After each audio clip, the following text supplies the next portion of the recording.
Karibu ndugu mpendwa kwenye chaneli ya Dr. 777 TV kwa ajili ya kujifunza mambo mbalimbali. Usisahau kusubscribe na kubonyeza alama ya kengele.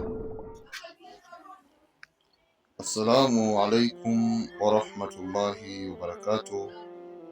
Habari ya masiku ndugu zangu wapendwa, na habari za maisha.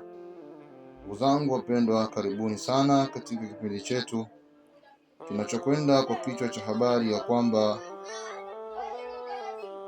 wajue majini asili na koo zao, ulimwengu wa giza, sehemu ya kwanza.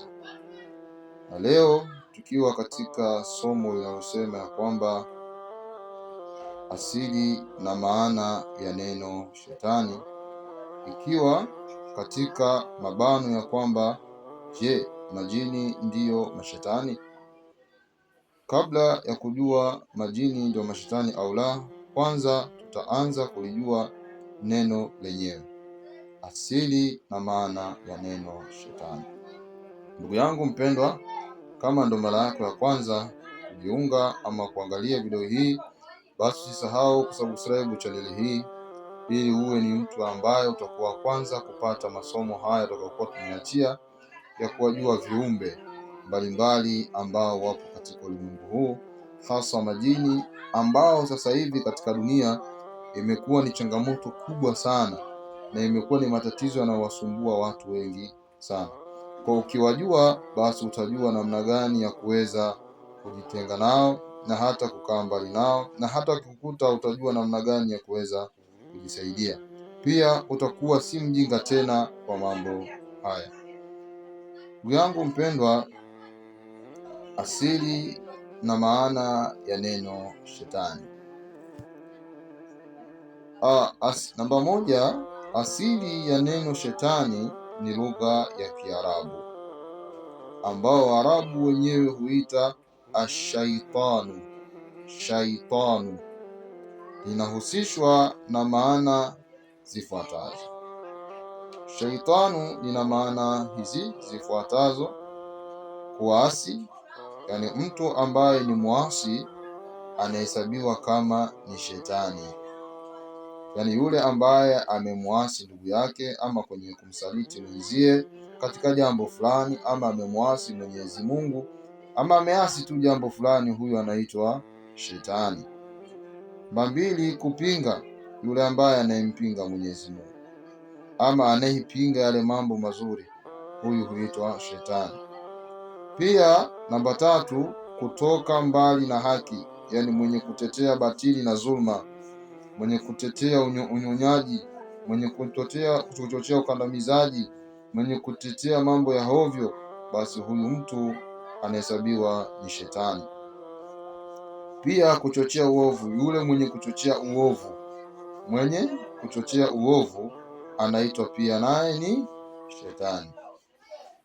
Kwa maana hiyo ambazo zimetajwa hapo juu, shetani ni kiumbe au nguvu inayoshawishi maovu na kuacha uongofu. Kwa shetani ni kiumbe ambacho kinachoshawishi maovu, kuwatoa watu katika njia nzuri kuwapeleka katika njia mbaya.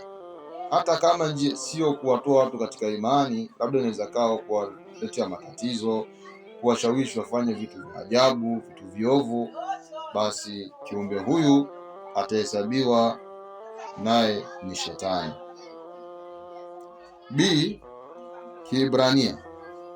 Kiebrania wenyewe wanaisoma kama Satan, ambalo kwenye Kiebrania lugha zake za kale na dini zake za Kiyahudi, neno Satan maana yake zipo kama ifuatavyo. Pia ndugu yangu, usisahau kama ndo mara ya kwanza kusubscribe channel na kunifollow katika mitandao mingine.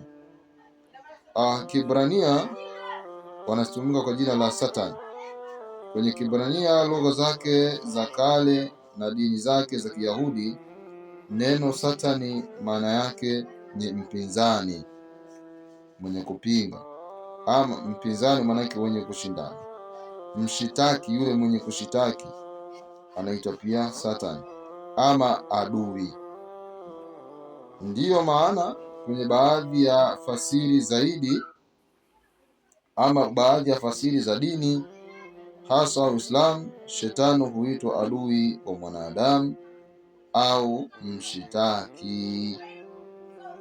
Kwa Kiebrania tunakuta pia maana yake ni mpinzani, mshitaki, adui, ambao kiuhalisia haina maana mbali na sehemu A ya kwanza ambayo inahusishwa na maana zile 4 tulizozitaja ambazo ni kuasi, kupinga, kutoka mbali na haki na kuchochea uovu. Kwa maana zote hizi ndizo zenye kuhusishwa kwa neno shetani kwa Kiarabu, shetani kwa Kiswahili, ama shaitani kwa Kiarabu, ama satani kwa Kiebrania. Maana ya shetani kwa ujumla. Kiujumla, shetani, neno shetani lina maana gani kwa ujumla kwa pamoja? Shetani kiujumla, kwa matumizi ya kawaida, shetani humaanisha namba 1, kiumbe muovu. Kwa imani ya dini kwamba kiumbe anayeasi Mungu, kiumbe ambaye amemwasi Mwenyezi Mungu. Kwa haijalishi kiumbe huyo atakuwa ni binadamu au atakuwa ni jini, kwa sababu anamwasi Mwenyezi Mungu, basi huyo atahesabiwa ni nani? Ni shetani. Kwa kiumbe anayeasi Mungu, kwa kiumbe anayeasi Mungu, huyo huhesabiwa kama shetani. Namba 2, anayejaribu na kupotosha watu, yule ambaye anayepotosha watu katika njia ya haki, anayepotosha watu katika njia nzuri na kuwapeleka katika njia mbaya, huyo naye anahesabiwa kuwa ni shetani. Namba 2, aina ya pepo wa ovu. Kwenye Uislamu mashetani sio mmoja tu, bali ni wengi.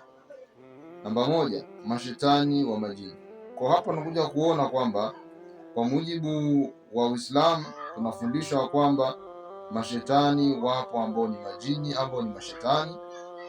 Pia mashetani wa binadamu, pia wapo mashetani ambao ni wa kibinadamu, ambao unaikuta ushahidi wa maneno haya katika surati Nas, aya ya mwisho inayosema minal jinnati wan nas, yani miongoni mwa majini na miongoni mwa watu.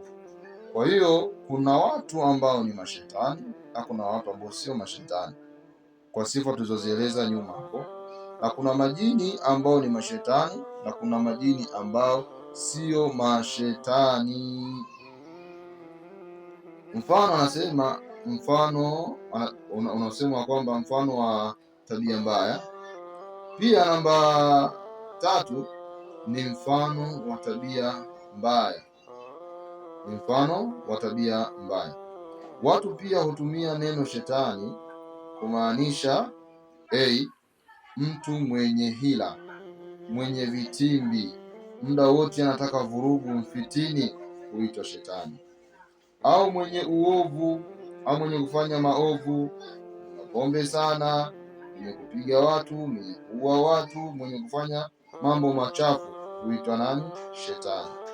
Mwenye fitina, mwenye kuzua fitina kwa watu, pia huitwa shetani. Mwenye chuki, hasadi, tunamfunzia hasadi, husda, kijicho, huyo pia naye ni shetani. Kwa hiyo, au mwenye tabia za kuharibu wengine, ana tabia za kuwasababishia matatizo wengine na kuwaumiza. Mfano, huyu mtu ni shetani tu, yaani ana tabia mbaya sana, ana tabia mbaya sana. Kwa hapo nakuja kuiona kwamba neno shetani lina maana ya sifa, yaani ni sifa ya kiumbe fulani. Anaweza kawa binadamu, anaweza kawa jini. Kwa kauli ya kusema kwamba mashetani ndio majini ndio mashetani ni kweli na sio kweli. Ni kweli na maana yake ya kwamba wapo majini ambao ni mashetani na wapo majini ambao sio mashetani. Pia binadamu hivyo hivyo, wapo binadamu ambao ni mashetani na binadamu ambao sio mashetani. Kingine katika kuongezea hapo, tutakuja kuieleza katika kipindi kinachofuata na katika mada inayofuata ambayo itakuwa ni sehemu ya 2. Lakini hapa tutaeleza tofauti ya shetani na Ibilisi. Watu wengi huwa wanafikiri ya kwamba shetani ndio Ibilisi na Ibilisi ndio shetani huyo huyo, lakini tofauti ya shetani na Ibilisi ipo sehemu moja.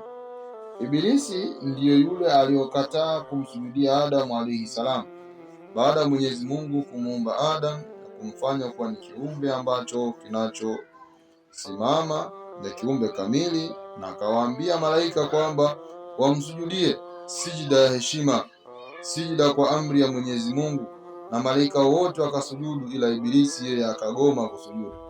Baada ya kugoma kusujudu, Mungu akamuuliza, kwa nini unakataa? Akasema kwamba mimi umeniumba kwa moto na yeye umemuumba kwa udongo, kwa mimi ni bora kuliko yeye. Akaweka kiburi, na baada ya hapo Mwenyezi Mungu akaweza kumlaani. Huyo ndiyo Ibilisi.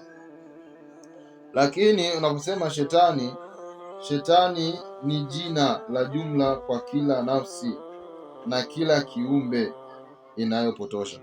Kwa kila nafsi inayopotosha wenzie, kila nafsi inayotenda mambo maovu, basi hiyo itahesabiwa ni shetani, haijalishi ni jini au ni binadamu. Ndio maana Qur'ani inanukuu kama ilivyokuwa nyuma ya kwamba minal jinnati wa nasi. Na kwa ufupi tuseme kila Ibilisi ni shetani. Yaani kila Ibilisi ni shetani, kwa sababu Ibilisi kazi yake ni uovu, kwa anabeba sura ya shetani. Lakini si kila shetani ni Ibilisi. Kwa Ibilisi ni jini na ana familia yake na ana ukoo na ana watu na ana majini wenzie ambao wanamfuata. Kwa hawa wote maibilisi watahesabiwa ni mashetani kwa uovu wao. Lakini pia kuna binadamu ambao wao si majini, basi hawa nao kwa sababu ya uovu wao basi wanabeba neno shetani. Kwa shetani ni sifa ya uovu. Kwa haijalishi atakuwa nao binadamu atakuwa shetani, akiwa nao jini atakuwa pia ataitwa nani? Shetani. Kwa ndugu yangu mpendwa, Mwenyezi Mungu atusimamie na atuongoze katika haya tuweze kuyajua na kuyafanyia kazi. Lengo la kuweka masomo haya ni watu tujifunze, ili tuepuke kudanganywa na kudanganya wenzetu, kwa sababu elimu ni amana. Unapokuwa unaitoa, basi itoe katika hali ya usahihi, ili na wenzako pia apate kujifunza mawili matatu na kisha kuondoana ujinga katika vichwa. Kwa hayo machache niseme ya kwamba Mwenyezi Mungu Subhanahu wa Ta'ala, muumba wa mbingu na dunia na ardhi, atusimamie kwa pamoja na atulinde katika maisha yetu, na atuokoe na fitina na vitimbi za hawa mashaitani miongoni mwa watu na miongoni mwa majini. Kwa kama ni mara yako ya kwanza, ndugu yangu, usisahau kusubscribe, kulike, kushare, kucomment na kuweka mawazo yako. Pia kama utahitaji msaada binafsi, namba hiyo hapo utanitafuta WhatsApp moja kwa moja. Kwa mambo mengine yataendelea. Kwa hayo machache, assalamu alaikum.